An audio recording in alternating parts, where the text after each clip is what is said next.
तो transfer of property act कब लागू करवा सकते हैं, किन सर्कमस्टेंसेस में ये एप्लीकेबल है और कब ये लागू नहीं करवा सकते हैं, ये बताता है हमें ट्रांसफर ऑफ प्रॉपर्टी एक्ट।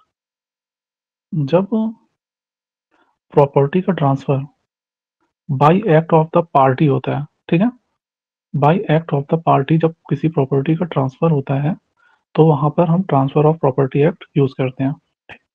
मैंने क्या बताया, ट्रांसफर ऑफ प्रॉपर्टी जो एक्ट है उसका यूज कब होता है, बाय एक्ट ऑफ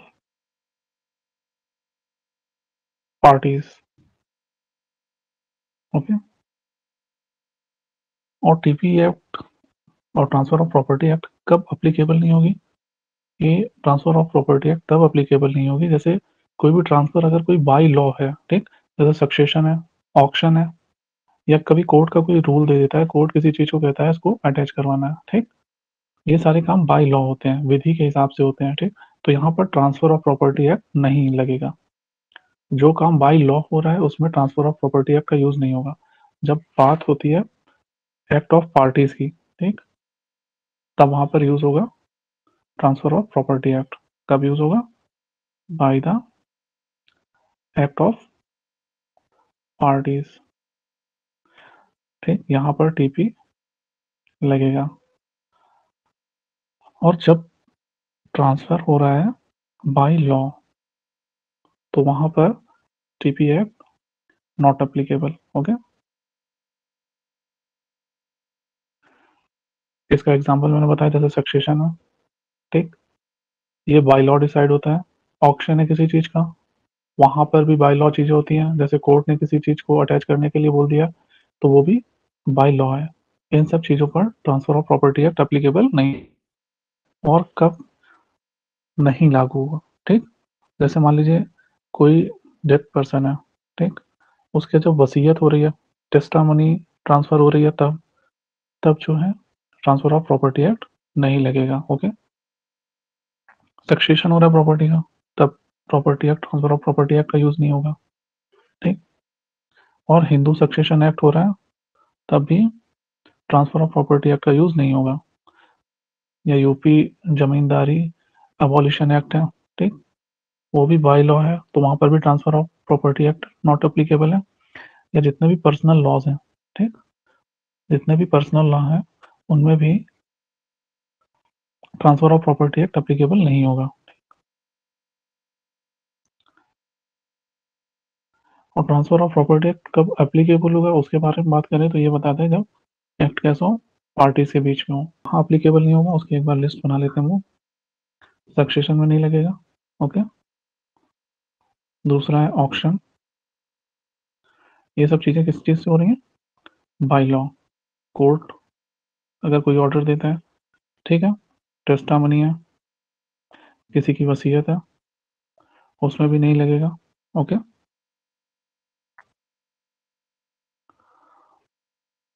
उसके बाद है इंटरस्टेट हो गया, निर्वसीयती, वहां पर भी ट्रांसफर ऑफ प्रॉपर्टी एक्ट नहीं लगेगा, ठीक। इसके अंदर जब बात करते हैं इंटरस्टेट में तो यहाँ पर आ जाती है जी सक्सेशन एक्ट की बात होती है यहाँ पर, सक्सेशन एक्ट। ओके। यहाँ पर नॉट एप्लीकेबल है टीपी एक्ट, एक्ट है हिंदू सक्सेशन एक्ट, वहां पर भी टीपी नहीं लगेगा, नॉट एप्लीकेबल। और उसके बाद यूपी जमींदारी एबोलिशन एक्ट है, उसमें भी टीपी एक्ट नॉट एप्लीकेबल है। और जैसे कुछ पर्सनल लॉज हैं, ठीक है ना, वहां पर भी टीपी एक्ट एप्लीकेबल नहीं होगी। ओके। एग्जाम्पल है जैसे मुस्लिम लॉज के कुछ प्रोविजन है, वहां पर टीपी एक्ट एप्लीकेबल नहीं है। टीपी का मतलब होगा transfer of property act. Transfer of property act कब एप्लीकेबल है, transfer of property act to living person के बीच में, ठीक है ना, कोई एक्ट होता है, ठीक, इन बिटवीन लिविंग पर्सन, अगर किसी प्रॉपर्टी का ट्रांसफर हो रहा है बाय एक्ट ऑफ पार्टीज तो वहां पर ट्रांसफर ऑफ प्रॉपर्टी एक्ट का यूज होगा। मान लीजिए ए है और बी है, ठीक, इन्होंने कोई प्रॉपर्टी है, ये बी को ट्रांसफर कर दी। ओके। तो यहाँ पर जब देखिए ये एक्ट ऑफ क्या है, पार्टीज है, तो यहाँ पर टीपीए एप्लीकेबल होगा, ठीक है। अब इसमें भी बात आती है, ट्रांसफर ऑफ प्रॉपर्टी में भी दो चीजें हैं। कब? तो दो चीजें बताई गई हैं ट्रांसफर ऑफ प्रॉपर्टी में, मूवेबल और इमूवेबल। ट्रांसफर ऑफ प्रॉपर्टी के कुछ प्रोविजंस जो है मूवेबल प्रॉपर्टी पर लगते हैं, ठीक है, और कुछ जो है प्रोविजंस इमूवेबल प्रॉपर्टी के लिए, ठीक। और कुछ प्रोविजंस कैसे हैं, वो मूवेबल और इमूवेबल दोनों के लिए एप्लीकेबल है, ओके। इसको कहते हैं चल संपत्ति, इसको कहते हैं अचल संपत्ति, ओके। अब यहाँ पर देखते हैं ट्रांसफर ऑफ प्रॉपर्टी फर्दर कितने चैप्टर्स में डिवाइडेड है, और ये जो चैप्टर्स हैं इनके अंदर क्या बताया गया है, इसका एक ओवरव्यू लेते हैं, ठीक। और ये चैप्टर्स हैं फर्दर, ये मूवेबल प्रॉपर्टी से रिलेटेड है या इमूवेबल प्रॉपर्टी से रिलेटेड, ये भी हम लोग देखते हैं, ओके। अब यहाँ पर हम बात करते हैं चैप्टर 1, ट्रांसफर ऑफ प्रॉपर्टी के इस ये जो चार्ट बना हुआ है पूरा, इस चार्ट से हर साल जिस स्टेट जुडिशरी में ट्रांसफर ऑफ प्रॉपर्टी क्वेश्चन पूछे जाते हैं, जैसे यूपी हो गया, एमपी है, उत्तराखंड है, ठीक। तो अगर वहां पर 10 से 11 क्वेश्चन अगर ट्रांसफर ऑफ प्रॉपर्टी से पूछे जाते हैं तो उसमें मान लीजिए मिनिमम एक क्वेश्चन इस पोर्शन से रहेगा ही, ठीक। तो इसको एक बार देखते हैं कौन से प्रोविजन कहाँ अप्लीकेबल है। उसमें डायरेक्ट क्वेश्चन पूछ लेते हैं कि इस चैप्टर में क्या है, ठीक। इसलिए चैप्टर ये जो चार्ट है इसको पढ़ना बहुत इंपॉर्टेंट है। अब देखिए चैप्टर 1 बात करता है प्रिलिमिनरी। चैप्टर 1 किस चीज की बात करता है? प्रिलिमिनरी, प्रारंभिक। ये कहाँ से कहाँ तक है? सेक्शन 1 से लेके सेक्शन 4 तक, ओके। भाग 1 और से लेके 4 तक है। प्रिलिमिनरी प्रारंभिक जो है धारा 1 से लेके 4 तक है, और अध्याय कौन सा है? पहला, ओके। उसके बाद आते हैं हम चैप्टर 2। चैप्टर 2 क्या बताता है? General principles relating to transfer of property, संपत्ति अंतरण से संबंधित सामान्य सिद्धांत। जो ट्रांसफर ऑफ प्रॉपर्टी के जो जनरल प्रोविजंस हैं, ठीक, जो सब जगह एप्लीकेबल है, मूवेबल और इमूवेबल दोनों पे, वो बताए गए 5 to 37 में, ओके। तो 5 to 37 किस किस प्रॉपर्टी को लेकर रिलेटेड है? मूवेबल और इमूवेबल प्रॉपर्टी दोनों को लेकर, ठीक। तो यहाँ पर बताया गया जंगम और स्थावर संपत्ति के अनंतरण से संबंधित सिद्धांत कहाँ से कहाँ तक है? 5 से लेकर 37 तक, ठीक। ये जो चैप्टर 2 है फर्दर 2 पार्ट्स में डिवाइड है, 5 to 37 और 38 to 53 ए तक, ओके। पहला पार्ट क्या है? 5 to 37 तक, जो बात करता है मूवेबल और इमूवेबल प्रॉपर्टी से रिलेटेड। इसमें बताया गया प्रिंसिपल रिलेटिंग टू ट्रांसफर संपत्ति के अंतरण से संबंधित सिद्धांत। अब चैप्टर 2 का जो पार्ट 2 है वो बात करता है सिर्फ इमूवेबल प्रॉपर्टी से रिलेटेड चीज को लेके, ठीक है ना। इमूवेबल प्रॉपर्टी, जब हम ट्रांसफर ऑफ प्रॉपर्टी का सेक्शन 3 देखेंगे तो उसमें बताया गया इमूवेबल प्रॉपर्टी क्या होती है, ठीक। अभी हम देख लेते हैं जो चल संपत्ति होती है और अचल संपत्ति होती है वो किस किस प्रोविजन और किस किस चैप्टर के लिए अप्लीकेबल है, ओके। तो देखिए चैप्टर 2 में क्या बताया गया है, जो जनरल प्रोविजन है उसमें कहाँ से कहाँ तक है? धारा 5 से लेके 53 तक। और चैप्टर 2 फर्दर 2 पार्ट्स में डिवाइड है, 5 से लेके 37 तक और 38 to 53 ए तक। 5 से लेकर 37 तक जो बात की गई है वहां पर बात की गई है transfer related to movable and immovable property. जो जंगम और स्थावर संपत्ति है उसके अंतरण से लेकर जो सिद्धांत दिए गए हैं, जनरल प्रोविजंस, वो बताए गए 5 to 37 तक।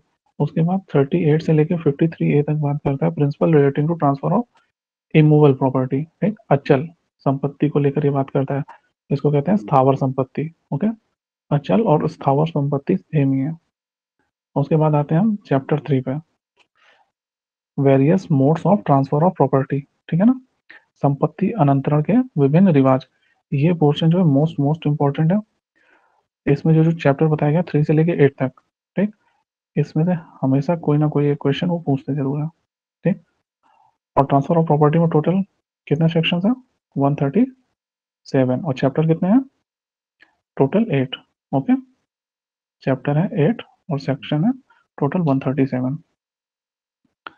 ठीक है, अब देखिए ये बहुत इंपॉर्टेंट है। इसके साथ ही मैं बताऊंगा कि किस सेक्शन में, किस चैप्टर में कौन सा मूवेबल प्रॉपर्टी से रिलेटेड है, कौन सा इमूवेबल प्रॉपर्टी से रिलेटेड है। चैप्टर 3 बात करता है सेल को लेकर, ठीक है, विक्रय को लेकर। इसके सेक्शन हैं 54 टू 57 तक। ठीक, और ये एप्लीकेबल है इमूवेबल प्रॉपर्टी के लिए। ठीक, सेल किस चीज की बात करता है? Immovable property. Okay, property. अब यहाँ पर बात करते हैं चैप्टर 4। चैप्टर 3 रिलेटेड है किससे? सेल से। ओके, विक्रय को लेके। अब यहाँ बात करते हैं चैप्टर 4, ये किस चीज से रिलेटेड है? मॉर्टगेज। ठीक, बंधक। जब हम कोई प्रॉपर्टी किसी को देते हैं और बदले में उससे कोई सामान ले लेते हैं, ठीक, तो पर्टिकुलर टाइम के लिए उसके पास अपनी प्रॉपर्टी को छोड़ देते हैं। ठीक, तो यहाँ पर जो प्रॉपर्टी छोड़ी गई है किसी के अंडर में, तो वहां पर हमने क्या किया? प्रॉपर्टी को बंधक के रूप में दे दिया है। ओके,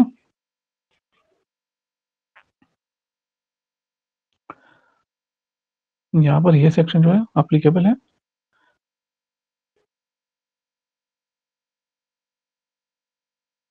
प्रॉपर्टी, इमूवेबल प्रॉपर्टी को लेकर है। जब हम मॉर्गेज की बात करते हैं इस चैप्टर की, तो इसमें एक पार्ट और भी है इसी में, चार्ज। ओके, 58 से लेके 104। चैप्टर 4 में ही बताया गया, मॉर्गेज के बारे में बताया गया, उसी के साथ चार्ज के भी बारे में बताया गया। उसके बाद हम बात करते हैं चैप्टर 5। चैप्टर 5 किस चीज के बारे में बताता है? लीज, पट्टा। ओके, ये कहाँ से कहाँ तक है सेक्शन? 105 से लेके 117 तक। ये भी किस प्रॉपर्टी को रिलेट करता है? इमूवेबल प्रॉपर्टी को, इमूवेबल प्रॉपर्टी। ओके, अब बात करते हैं एक्सचेंज की। ठीक, एक्सचेंज का मतलब हो गया विनिमय।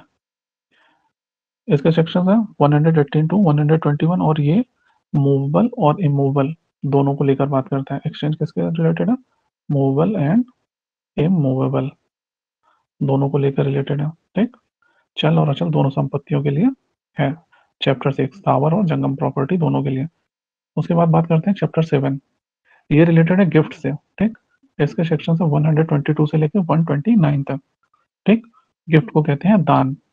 ठीक है, और ये भी मूवेबल और इमूवेबल दोनों प्रॉपर्टी को लेकर रिलेटेड है।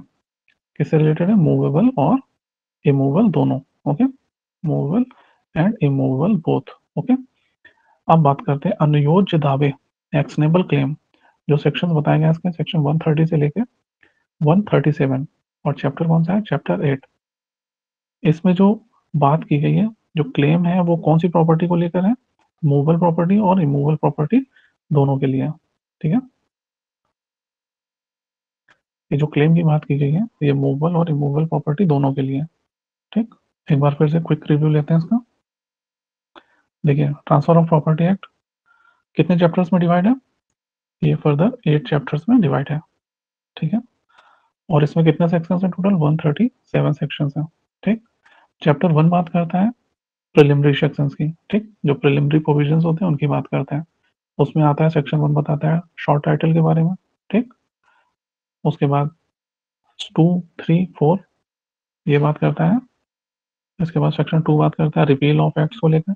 फिर सेक्शन 3 बात करता है इंटरप्रिटेशन क्लॉजेस में बताए गए हैं डेफिनेशंस कुछ इंपॉर्टेंट। ठीक, उसके बाद है 4 बताता है कि इसका इनएक्टमेंट क्या है, और कॉन्ट्रैक्ट एक्ट है उसके साथ इसको कैसे देखेंगे मिलाकर। ठीक, उसके बाद बात होती है चैप्टर 2 की।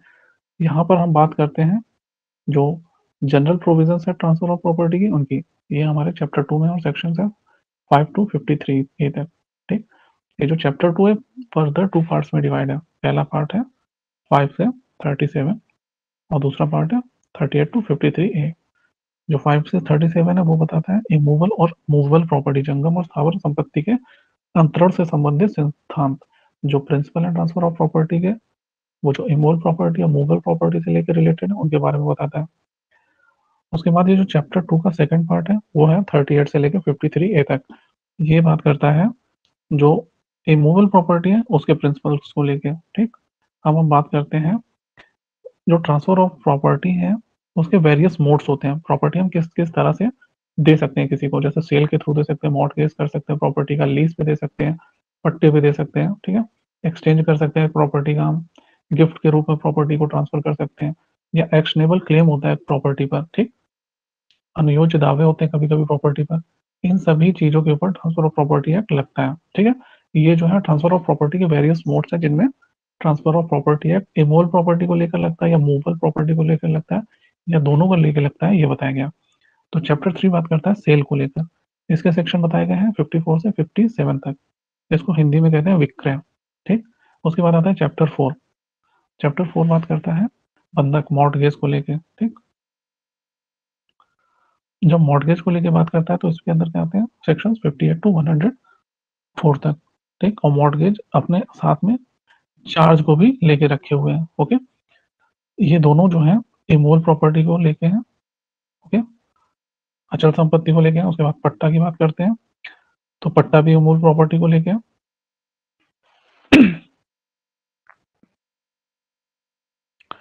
उसके बाद आता है फोर्थ, चैप्टर 6 है, जो वेरियस मोड्स हैं, जिसके बाद हमारा कौन सा मोड आता है, मोड नंबर 4, ठीक है। ये बात करता है चैप्टर 6 विनिमय एक्सचेंज के बारे में। इसके जो सेक्शन है 118 से 121 तक है, ठीक। Exchange, okay. इसमें भी मूवेबल और इमूवेबल प्रॉपर्टी को लेकर रिलेटेड है सेक्शन। जो एक्सचेंज होगा वो इमूवेबल प्रॉपर्टी का भी हो सकता है और मूवेबल प्रॉपर्टी दोनों का हो सकता है। उसके बाद यहाँ पर बात की जाएगी गिफ्ट दान की, ठीक, जिसके सेक्शन है सेक्शन 122 टू 129 तक, और चैप्टर कौन सा है 7। उसके बाद आते हैं अनुयोज्य दावे एक्शनेबल क्लेम्स। इसके जो सेक्शंस बताए गए हैं वो 130 से 137 तक है, और इसका चैप्टर कौन सा है, चैप्टर 8, ओके। और ये दोनों ही मूवेबल और इमूवेबल प्रॉपर्टी दोनों से रिलेटेड है, ओके। मूवेबल और इमूवेबल प्रॉपर्टी दोनों से रिलेटेड है। एक क्वेश्चन ये भी आता है कि ये जो इनैक्टमेंट डेट इसकी क्या थी और इन्फोर्समेंट डेट क्या थी, ठीक। इनैक्टमेंट डेट इस ट्रांसफर ऑफ प्रॉपर्टी एक्ट की है 17 फरवरी 1882, ओके, 17 फरवरी 1882। और इसकी एनफोर्समेंट डेट क्या है, 1 ऑफ जुलाई 1882, ठीक है। ये कौन सी डेट है, एक है इनैक्टमेंट डेट है और दूसरी है एनफोर्समेंट डेट। इनैक्टमेंट डेट है और दूसरी क्या है, एनफोर्समेंट डेट है। नेक्स्ट क्लास में हम स्टार्ट करेंगे सेक्शन 1 से, ओके।